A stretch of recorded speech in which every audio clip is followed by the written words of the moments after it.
umukuru w'igihugu cacu yaduhaye iteka duha umubonano kuri uyu muhingamo ngaha mu kirimba ciwe.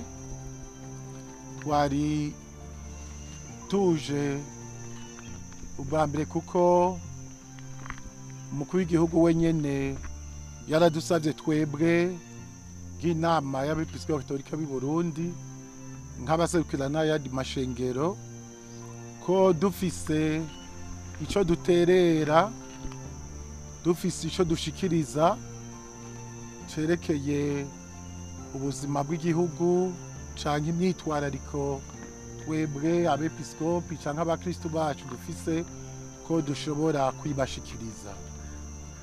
Uyu munsi rero twari tuje inyuma y'aho twari twasavye yuko twobonana kugira ngo tumushikirize iyo myitwarariko, ariko twabanje kumukengurukira, gushima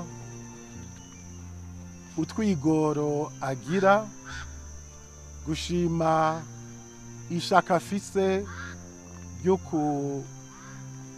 guteza imbere Burundi mu kubuha kazoza kuko coba igihugu cifashe, igihugu giteye imbere mu myaka iri imbere. Ico ni ciza gose kuko haba mu buzima bw'umuntu, mu buzima bw'umuryango, mbere n'igihugu, ni vyiza ko abantu babona bagira intumbero irashe kugira ngo bashobore kubona iyo baja, bashobore gushira hamwe inguvu, bagira ico bashitseko. Twakengurutse rero ibikorwa birangurwa, imigambi irangurwa, turavuga nko mu burimyi n'ubworozi, turavuga nko mu migambi yo gushigikira ugwaruka, gushigikira abakenyezi, eka mbere n'iyindi.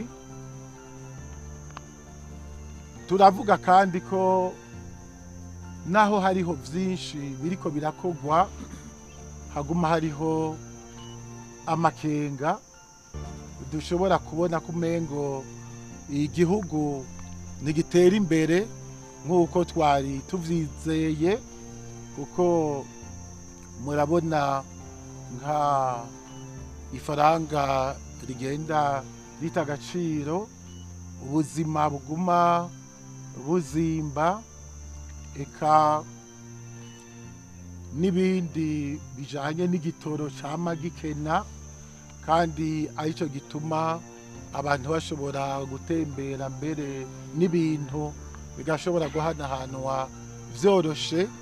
Hama rero tukabaza igituma n'icokogwa kugira ngo ivyo bibazo bironke inyishu, igihugu cacu gishobore gushishikara gitera imbere.